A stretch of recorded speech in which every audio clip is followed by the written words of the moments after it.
최근 아르헨티나에서 어떤 비행기 하나가 이슈가 된 적이 있습니다. 비행기요? 저 군용 비행기. 예.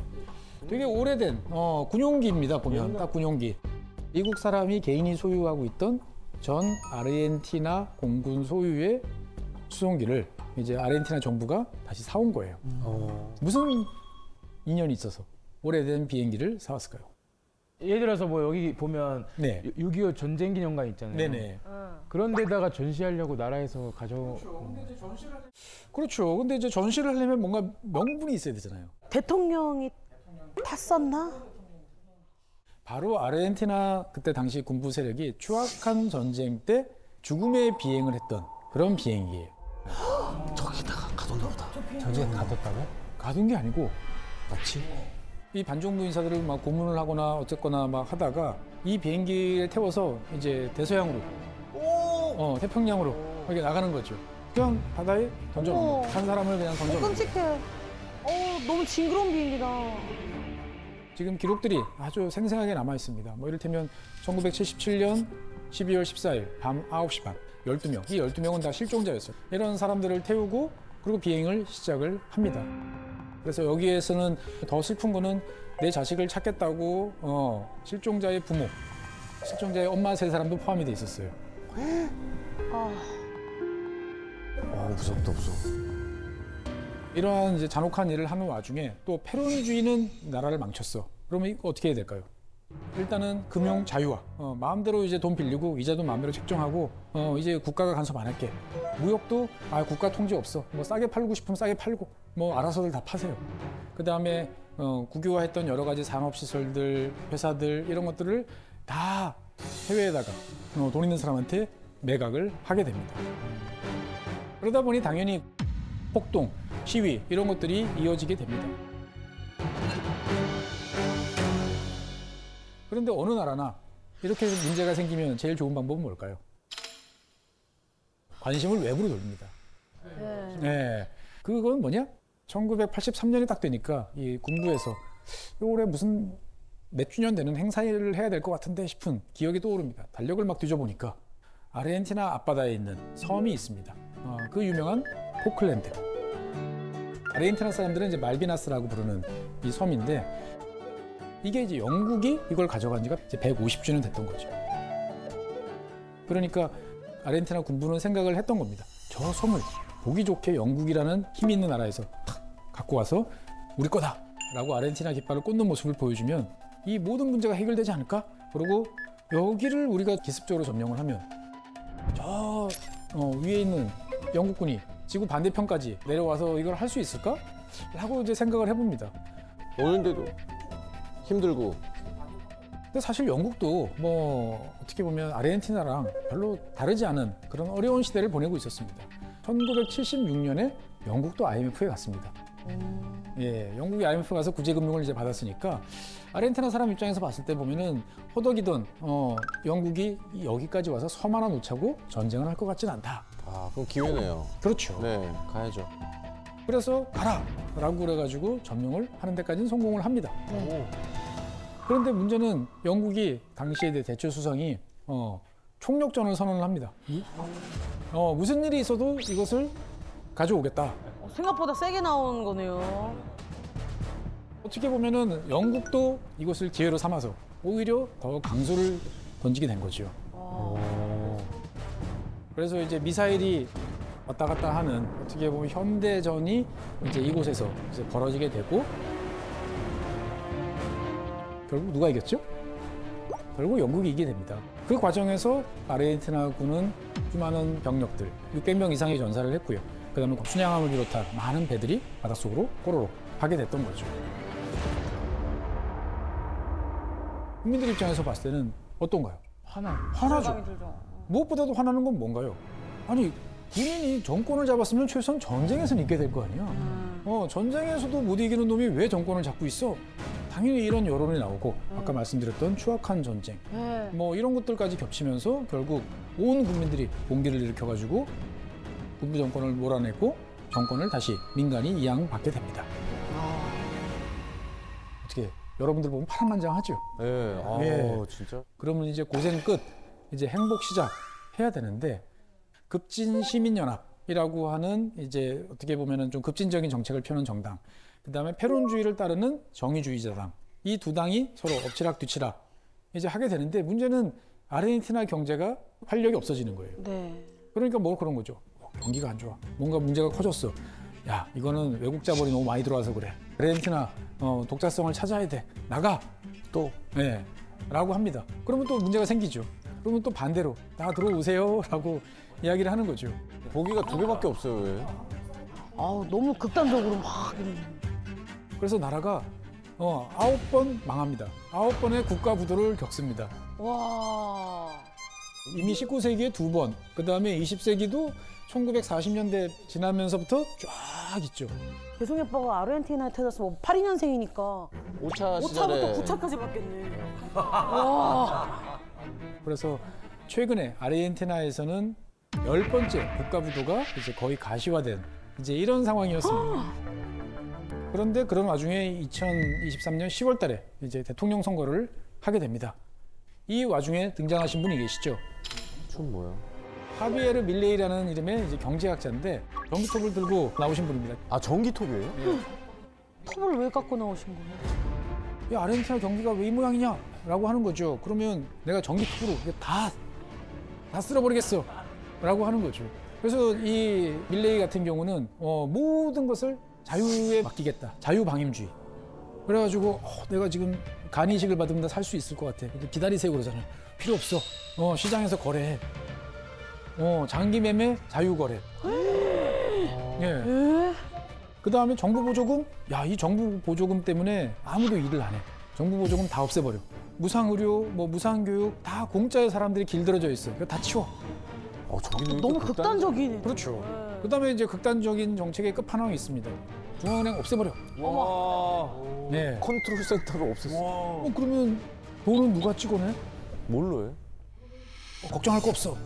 달러 쓰면 돼. 라고 이야기를 합니다.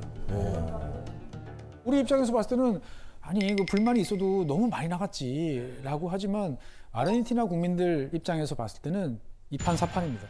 이리 망하나 저리 망하나. 그래서 아르헨티나 국민들은 선택을 합니다. 야, 선택을 또 했어. 네. 그래서 현재 아르헨티나 대통령이에요. 톱 대통령. 그러면 지금 하자는 대로 그렇게 공약이 가고 있어요? 그래서 실제로 이제 밀레이 대통령 같은 경우는 의회에서 동의를 안 해도 당장 할 수 있는 것들, 이를테면 환율을 현실화시킨다든지, 교통 및 연료 보조금을 삭감한다든지, 가격 통제를 없앤다든지 이런 조치들은 이제 벌써부터 이제 하고 있는 거죠. 뭔가 개혁을 하는 건 맞는데 저 방식이 과연 맞을까? 라는 것은 잘 모르겠습니다. 그래서 여기 계신 분들도 다 나름대로의 어려움과 속사정이 있으시죠? 네. 말 못할 사정도 있고 다 나라들도 마찬가지다. 스웨덴 가보고 싶으신 분들 되게 많죠. 누구나 마음속에 있죠. 네. 로망이 있잖아요. 그렇죠. 내 마음속에 파랑새는 스웨덴에 있어. 이렇게 이야기하는데 보통 우리가 이제 스웨덴 복지국가 그러면 이렇게 이야기를 해요. 모두가 다 자기 할 일을 하면서 잘 사는 나라. 조그마한 가게를 하시는 분들, 내가 식당을 하는 이 사람들도 오늘 매상에 막 걱정 안 하고 잘 살 수 있을 거야 라고 생각을 이제 합니다. 맞아요. 그런데 스웨덴에서는 자영업을 하면 너무너무 내야 되고 부담해야 될 게 많아요. 이 전통적으로 스웨덴에서는 자영업자, 프리랜서 이런 사람들에 대해서 세금을 되게 많이 붙였어요. 왜요? 뭐냐면 자영업자들은 사실 스웨덴 입장에서 봤을 때는 옛날서부터 이렇게 좋게 보지 않았어요. 왜? 대기업은 직원들한테 정확하게 임금도 주고 노동 규율도 지키고 여러 가지 약속을 지키면서 규칙을 행사할 수 있는데 아무래도 이 작으면 그런 여력이 없잖아요. 세금도 오늘 현금 장사니까 오늘 인마이 포켓 하고 싶고. 인마이 포켓 좋네요. 전문 영화네요. 그러다 보니까 스웨덴 사회에서는 경제 운용의 주체는 누구냐? 대기업이에요. 그래서 경제가 자꾸 대기업 위주로 이제 돌아가게 되는 거죠. 근데 대기업은 또 많이 버는 만큼 세금도 많이 내지 않아요? 그렇죠. 우리가 생각했을 때 그렇게 많이 벌면 많이 낼 거다라고 생각하는데 우리나라 기업이 더 많이 낼까요? 스웨덴 기업이 많이 낼까요? 스웨덴. 당연히 스웨덴 기업이 많이 낼 것 같죠. 네. 그런데 그렇지 않습니다. 대한민국의 법인세는 기본적으로 25% 정도입니다. 그런데 스웨덴 같은 경우는 현재 20.6%예요. 우리보다 싸요. 뿐만 아니고 법인 세율 같은 경우는 우리나라 같은 경우는 돈 잘 버는 대기업들이 더 높은 세율을 적용받죠, 당연히. 우리는 여러분들 그 당연하다 생각하죠. 스웨덴은 아니에요. 스웨덴은 직원 5명 있는 기업이나 직원 5,000명 있는 기업이나 세율이 똑같아요. 그리고 이제 부자들이 힘들 것 같다라고 생각하지만 스웨덴 같은 경우는 상속세가 폐지됐어요. 오. 그리고 돈 많은 분들이 추가적으로 더 내야 되는 부유세도 2007년에 없어졌어요. 스웨덴이 왜 이러느냐? 돈 가진 사람들을 너무 괴롭히면 다 빠져나간다는 거죠. 그래서 기업들이 이 스웨덴이라는 나라 안에서 계속 사람들한테 일자리를 만들어줘야 그 사람들한테 준 임금을 가지고 또 세금을 거둘 수 있다. 그러면 여기서 도대체 스웨덴 사람들은 세금을 얼마나 낼까? 제일 궁금하죠? 그게 사실 제일 궁금하죠. 그러면 먼저 우리나라 분들은 얼마나 낼까? 한번 화면 보실까요? 이제 이런 구조죠. 그래서 6%부터 45%까지 상당히 촘촘하게 돼 있는데 스웨덴 한번 보실까요? 뭐야 왜? 에? 이게 뭐야? 32%. 뭐 500만 원을 벌던 1,000만 원을 벌던 우리 돈으로 뭐 한 7,900만 원 이하까지는 무조건 32%예요. 그 다음에 돈을 더 벌어. 그러면은 거기서는 이제 그때 국가가 쓱 등장해서 그거보다 더 버는 거. 그러니까 1억을 내가 번다 그러면 7,900만 원을 초과하는 2,100만 원이 있죠. 그 2,100만 원에 대해서 20%를 국가가 가져갑니다. 이건 국가목. 그러면은 8천만 원을 정도를 받는 분들이라고 그러면은 우리나라에서는 1,344만 원 정도를 소득세로 내셔야 돼요. 근데 스웨덴에서는 한 4,160만 원 정도 내셔야 돼요. 우리나라에 비해서 3배. 돈을 적게 벌던 많게 벌던 다 가차없이 뜯어갑니다. 뭔가 자본주의 사회에서 내가 뭔가 열심히 일한 만큼 부를 축적해서 막 뭐도 사고 뭐도 하고 그렇지. 이런 꿈이 있을 그 맛이 텐데 있지. 그 맛이 있는데 열심히 좀 안 날 수도 있겠다. 아, 이 정답이 열심히 안 하게 되는 게 정답인 것 같아요. 사실 스웨덴하고 우리나라는 다른 점이 훨씬 많은데 진짜 다른 점 하나 말씀드릴까요? 한국에서는 상상할 수 없는 다른 점이 하나 있어요. 단돈 46,000원이면 스웨덴 국민들은 전 국민의 이것을 내가 다 할 수 있어요. 전 국민의 전화번호. 전과기로. 하루 식사? 정답은 바로 소득이에요, 소득. 예. 전 국민의 소득을요? 예. 우리나라에서는 소득이나 세금이 개인 프라이버시잖아요. 얼마 버는지 옆 사람한테 절대 말씀 안 하시죠. 저희 오빠 많이 벌어요. 너 그런 얘기 좀 하고 다니지 마. 진짜 형이에요. 사람들- 진짜 형이에요. 하지 마. 둘이 뭐 하는 거야 지금. 진짜. 아 억울해 죽겠어. 이것 때문에 옆에서 계속 쏘라 그러잖아. 나 지금. 진짜 많이 버나 보다. 내 가족이 굶고 있는데 지금. 그러시구나. 그러시구나. 어마어마해. 스웨덴에서는 만 18세 이상 모든 국민의 이름, 주소, 생년월일은 다 공개해요. 뭐야? 이거 싫다. 근데 그거 좀 그렇지 않습니까? 그렇죠. 그러니까 스웨덴은 19세기 때부터 이런 거를 공개를 했는데 이거 공개하는 방법이 뭐겠어요? 그러니까 옛날 우리나라 이제 인명 전화번호 있었죠. 사람 이름 쫙 나와 있는 거. 아 옛날 그 전화번호부처럼. 와 저게 책으로 있어요? 와 소름이다. 그래가지고 인명으로 쭉 나오는 거예요. 그럼 옆에 이제 주소가 나오고 이 옛날 거니까 소득 얼마, 세금 얼마 이렇게 나온 거죠. 그래서 이건 되게 옛날 책자잖아요. 그런데 요즘엔 어떤 시대입니까? 인터넷 시대잖아요. 이거를 이제 알려주는 홈페이지에 뭐라고 써 있냐면은 동료의 연봉이 궁금하십니까? 어머 가려운 부분을 제대로 긁었네. 동료의 연봉이 궁금하십니까? 그렇죠. 우리도 임금 협상하려고 그러면은 쟤 얼마 받지? 되게 궁금하잖아요. 우리 위에 부장님 얼마 받나? 이걸 알아야 나도 거기 맞춰서 이렇게 부를 것 같은데 그러니까요. 그것뿐만 아니고 이제 클라우드처럼 구독 서비스가 있어요. 와. 그래서 월 구독료 6,400원을 딱 내면 매월 본인이 10명을 지정할 수 있어요. 그래서 월급, 세금 정보는 물론이고 전화번호, 생년월일, 결혼 여부, 보유 차종, 그다음에 연식, 그다음에 집 크기, 어머. 그다음에 자가 여부, 키우고 있는 반려동물 이런 것까지 다. 와. 그러니까 스웨덴 입장에서 봤을 때는 모든 사람들이 이제 다 정보를 공개해서 그걸 투명하게 다 거둬야만 복지 사회가 유지되는 거예요. 그러니까 우리는 이게 프라이버시인데 여기서는 이건 공공 정보예요.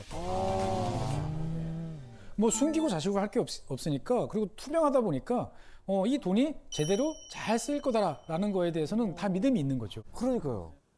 그래서 스웨덴 입장에서 봤을 때는 현금이라는 것은 되게 안 좋은 거예요. 왜요? 가지고 있으면 뭔가 검은 자금을 만들 수 있다 보니까 현금 없는 사회를 일찌감치 스웨덴 정부는 이야기를 하고 그 방향으로 가는 거죠. 제가 한번 스톡홀름에 한 2주 다녀왔었어요. 예. 아바 있잖아요. 네. 댄싱 퀸. 네. 맘마미아. 아바 박물관이 있어서 이 박물관 가서 음료수를 사 먹는데 현금을 냈더니 안 받는 거예요. 이게 지금 거의 10년 이상 전 얘기거든요.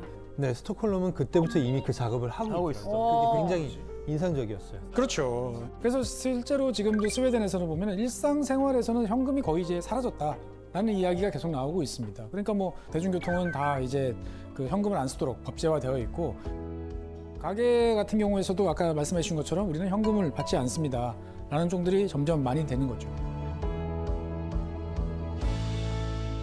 사실 스웨덴에 대해서 제일 안타깝게 스웨덴을 갈구하시는 분들은 집안에 아프신 분들이 계신 분들이 많을 때 그렇습니다. 돈이 많이 들잖아요.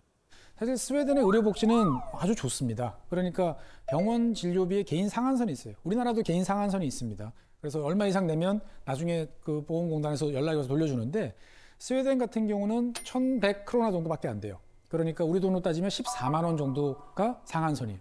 그 이상 병원비를 낼 필요가 없어요. 그건 전체가 다 국가 부담이에요. 어떤 치료를 해도요? 어떤 치료를 해도. 그래서 뭐 어떤 병에 걸려도 병원비 때문에 집안이 망했다라는 소리는 안 나와요.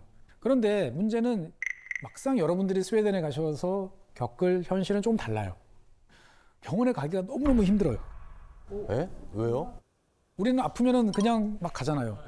가는데 여긴 그럴 수가 없어요. 일단 전화를 합니다. 뭐 목이 너무 아프고 죽을 것 같습니다. 그러면은 따뜻한 물 많이 마시고 비타민 C 드시고 푹 쉬세요. 그리고 3일 있다 다시 연락하세요. 이렇게 이야기를 하죠.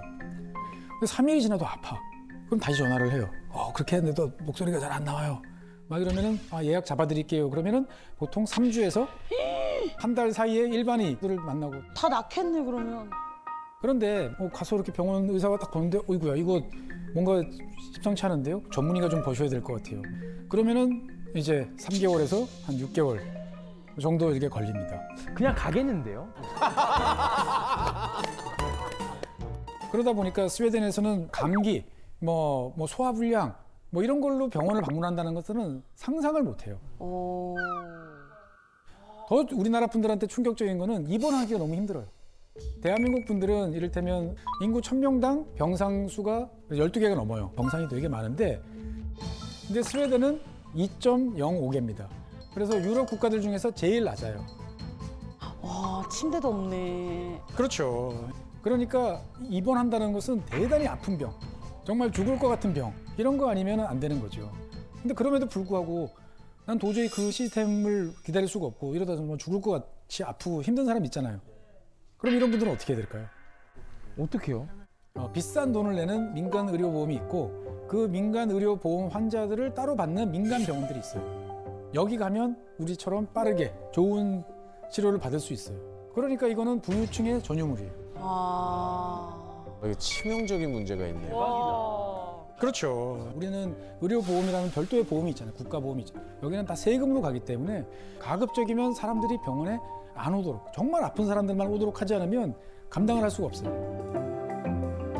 그러니까 지금까지 스웨덴에 대해서 세금 이야기도 하고 병원 이야기도 했는데 어떤가요? 여전히 스웨덴에서 살고 싶으신가요? 아니면 대한민국이 낫지 않을까? 뭐 이런 생각도 드시나요? 여기서 뼈를 묻겠습니다. 뼈를 묻겠습니다. 우리나라 좋은 나라야. 좋은 나라는. 한국 사람은 그래도 한국이 편할 것 같죠? 예. 사실 스웨덴에서도 고민을 많이 해요. 왜냐하면 능력 있는 사람들이 열심히 일을 해서 돈을 많이 벌면 다 세금으로 나가버리니까 도전적이고 진취적인 이런 사람들이 자꾸 빠져나가는 것이 제 걱정인 거죠. 네, 그럴 것 같아요. 이렇게 그 나라의 진짜 속사정을 알기는 쉽지 않은 것 같죠. 몇 권의 책을 보면 좀 나을 수도 있겠지만 그걸로 해결되지 않는 많은 것들이 있는 거죠. 어떻든 간에 이런 호기심을 잃지 말고 앞으로도 계속 다른 나라의 속사정에 대해서 관심을 두다 보면 많은 것들을 더 잘 알고 다른 분들에게 나눠주실 수 있는 그러한 수준에 도달하지 않을까라고 생각이 됩니다.